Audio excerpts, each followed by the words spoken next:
ইবাদত মানে মসজিদ মাদ্রাসায় সময় দেওয়া না, রাতের বেলা যায় নামাজ আর তাসবিহ টানা না।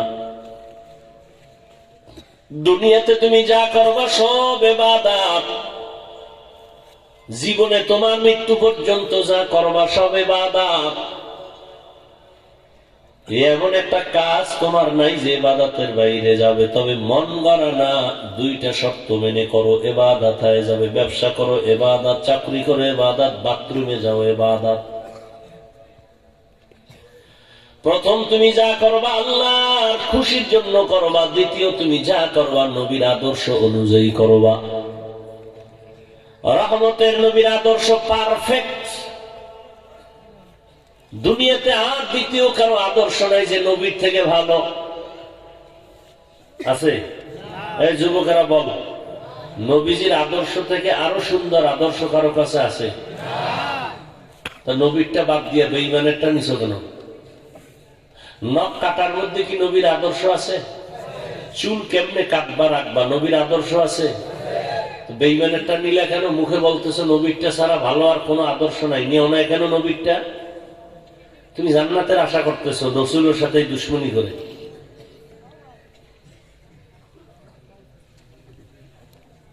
তুমি আল্লাহর কোরআনটাকে তুমি এত হালকা মনে করেছো? আল্লাহর ওয়াদাকে তুমি হালকা মনে করেছো? তো সাহাবায়ে কেরাম তো জান্নাতের টিকিট পাইছেন হাতে, এরপরও সারা জিন্দেগি কাঁদলেন কেন? আবু বকর, ওমর, ওসমান, আলী জান্নাতের টিকিট রেডি, এরপরও কাঁদতেছেন সারা রাত। নবী বলে কাঁদলেন কেন? আবু বকর বলেন ইয়া রাসূলুল্লাহ, কিয়ামতের দিন আমার উপায় কি হবে? আরে আপনার জান্নাতের টিকিট না রেডি? হ্যাঁ রেডি। এরপরও ভয়, আল্লাহ যদি কোনো কাজে বেজার হয় টিকিট ক্যান্সেল করে দেন, উপায় কি? তাদের তুলনায় তো আমাদের গলায় রশি লাগায় সারা জীবন কান্না দরকার, না খাইয়া কান্না দরকার। ওই যে আবু যার গিফারি রাদিয়াল্লাহু তাআলা আল্লাহর নবীর আশিক, নবীর মুহাব্বতে গিয়ে আল্লাহর এমন আশিক হয়ে গেলেন আর সংসার করে না। দুনিয়াদারি বাপ। শাহজালাল রহমতুল্লাহ আলাইহি ছিলেন আল্লাহর এতটাই আশিক যে জীবনে বিয়া করে নাই।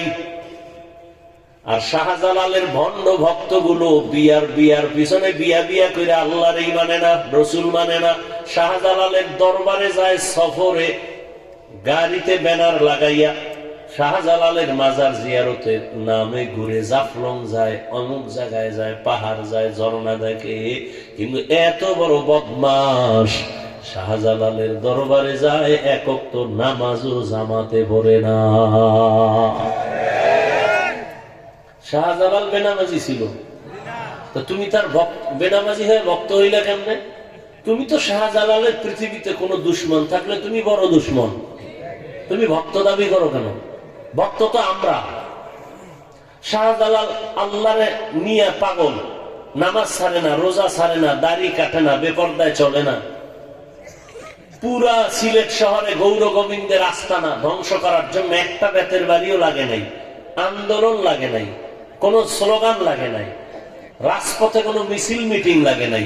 তাহাজ্জুদের নামাজ আর দোয়া, ফজরের আজান, গৌর গোবিন্দ শেষ। তুমি কি ভক্ত হইলা? তুমি অস্ত্র লইয়াও পারো না তোমার ইমান ঠিক রাখতে, বেঈমানের মোকাবেলা করতে। আর শাহজালাল শুধু তাহাজ্জুদের নামাজ আর কান্না দিয়ে সব সাইজ করেছে, বানায় বলতেছি।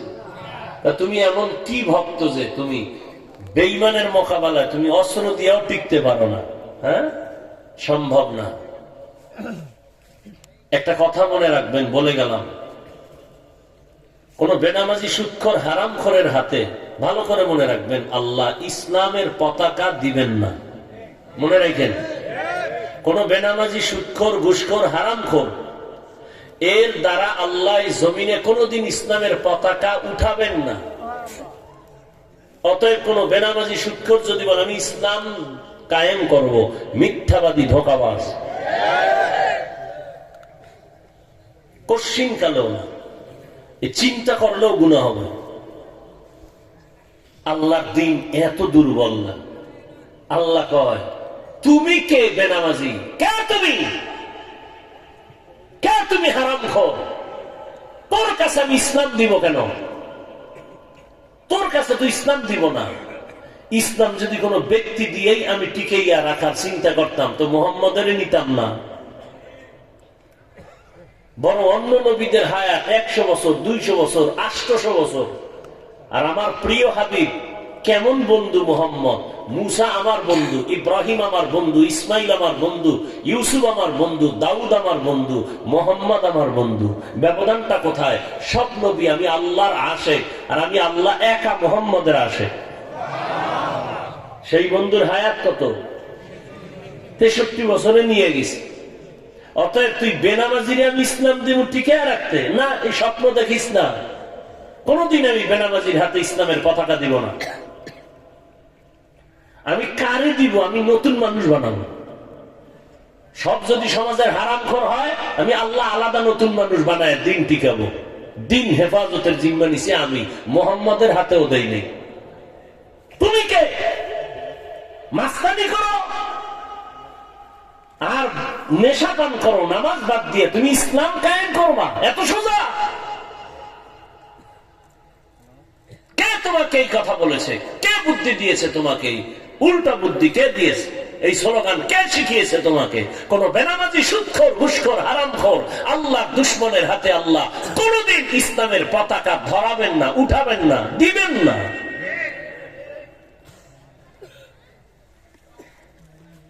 আর তুমি সুদ খাইয়া স্বপ্ন দেখো ইসলাম কায়েম করো, এত সোজা না। রহমতের নবীর কোন গুনাহ নাই। সেই নবী দিনের জন্য কি পরিমাণ কষ্ট করে। নবী দোয়া করলে তো উহুদ পাহাড় স্মরণ হয়ে যায়, যাইতো না? নবী উল্টা দোয়া করছেন কি? ও দয়ার মালিক, আমাকে গরিবী হালাতে রাখিয়েন, আমারে গরিবী হালাতে মরণ দিয়েন, কিয়ামতের দিন আমারে গরিবদের সাথে হাসর করাইয়েন। আর আমি ধনী হওয়ার জন্য 5 আঙ্গুলে 5টা পাথরের আঙ্গুলি লাগাইছে। এক এক আঙ্গুলি 1.5 লাখ 2 লাখ। কিও কয় এটা হলো ধনী, এটা হলো মাথা ঠিক রাখবো, এই পাথরে আমার যৌবন ঠিক রাখবে, আর এক পাথরে আমার রাশি ঠিক রাখবে। আকামের যত দোয়ানদারি 5 আঙ্গুলের ভিতরে। পাথর ধনী বানায়? হ্যাঁ, তো সবাই পাথর কিনে ধনী হয়েছে। ধনী বানানোর মালিককে। নবী ধনী হতে চান না, দোয়া করলেন গরিবী হালাতে রাখো, গরিবী হালাতে মরণ দাও, কিয়ামতে উঠবো গরিবী হালাতে। কেন? নবী বলেন, এই গরিবেরা, বড় লোকের বাড়ি গেলে দেখে আফসুস করিস না। বড় লোক টাকাওয়ালা বাড়িওয়ালাদের 500 বছর আগে আমি গরিবের জান্নাত দিয়ে দিব। কয় বছর আগে? কার আগে কারা যাইব? ধনীর আগে। কোন গরিব? আপনাকে সোনা কান্দার গাঞ্জাখোর যেটি বিড়ি টানে? বহু গরিব আছে বিড়ি টানে, নাই? নামাজ পড়ে না, আলেমের বিরোধিতা করে, এরা যাইব। এত জান্নাত সোজা? মা খালাকতুল জিন্না ওয়াল ইনসা ইল্লা লিয়াবুদুন।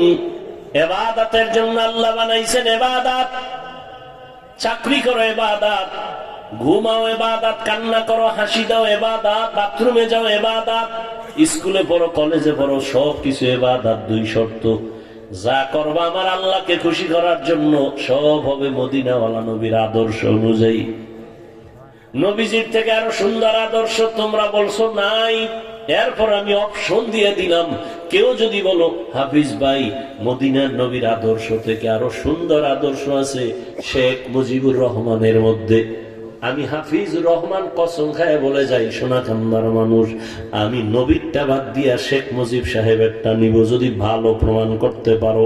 কেউ যদি বলো নবীরটা থেকে জিয়াউর রহমান সাহেবেরটা ভালো আদর্শ, আমি নবীরটা বাদ দিয়া জিয়াউর রহমান সাহেবেরটা নিব। সাহস আসেনি কেউ বলতে পারবা? ওরে তাদেরটা কি বলবা? তাদের থেকে আরো বড় গুরু আব্রাহাম লিঙ্কন, যার গণতন্ত্র নিয়ে মরো, স্লোগান দাও গণতন্ত্র জীবিত রাখার জন্য জীবন দিয়ে ফেলামো। জীবন দিলে কি হইব? আব্রাহাম লিঙ্কনের গণতন্ত্র জিন্দা রাখতে মইরা গেলে শহীদ হয়ে যাব। আব্রাহাম লিঙ্কনের গণতন্ত্র একটা কুফুরি মতবাদ। এটাই জিন্দা করতে যে মরবে, হে ভাবতেছে আমি শহীদ।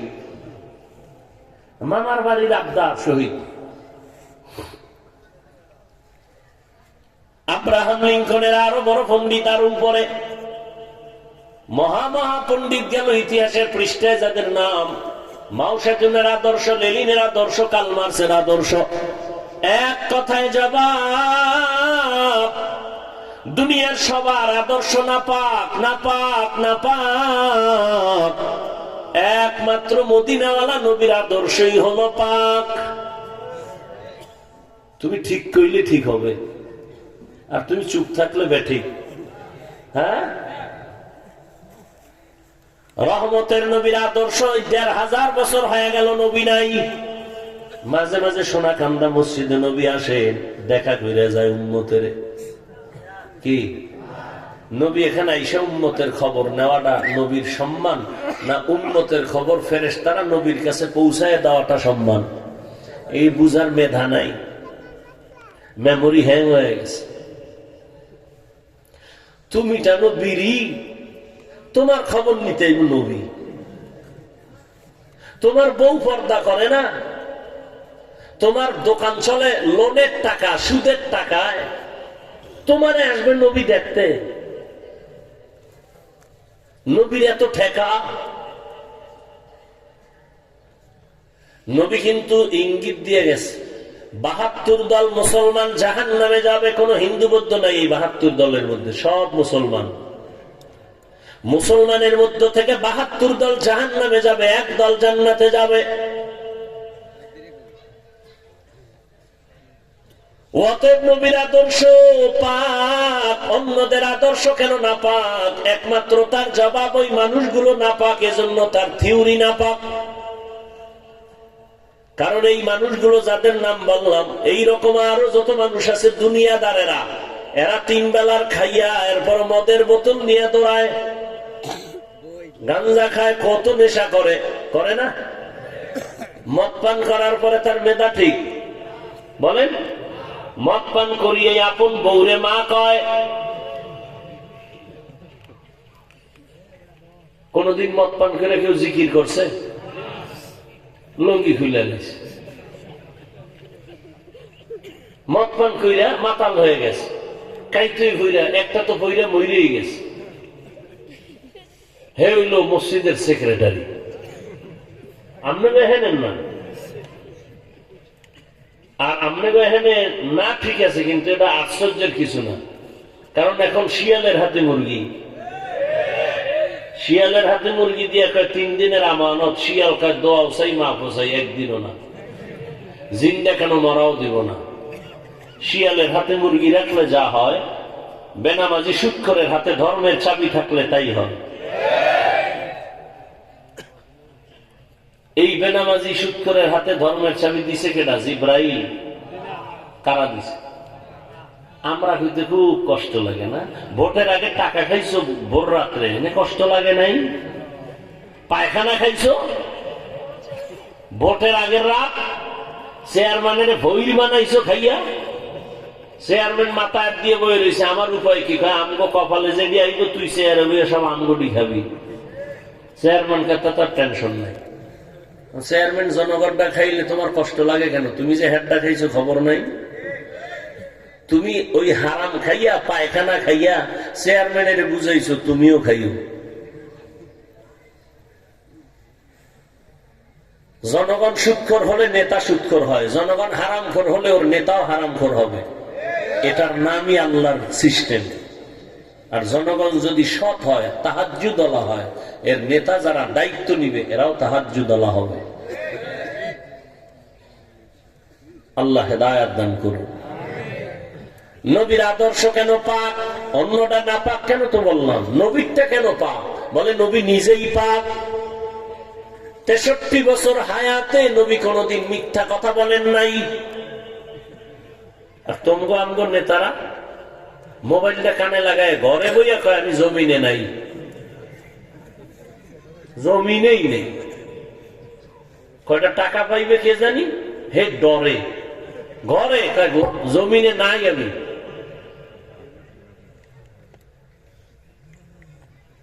এরপর এক জায়গায় যখন সুফি সাহেব বাইরে এসে দেখা হয়ে গেল, কেউ তুমি জমিনে নাই মানে? কারণ আমি তখন মাটির নিচে আছিলাম।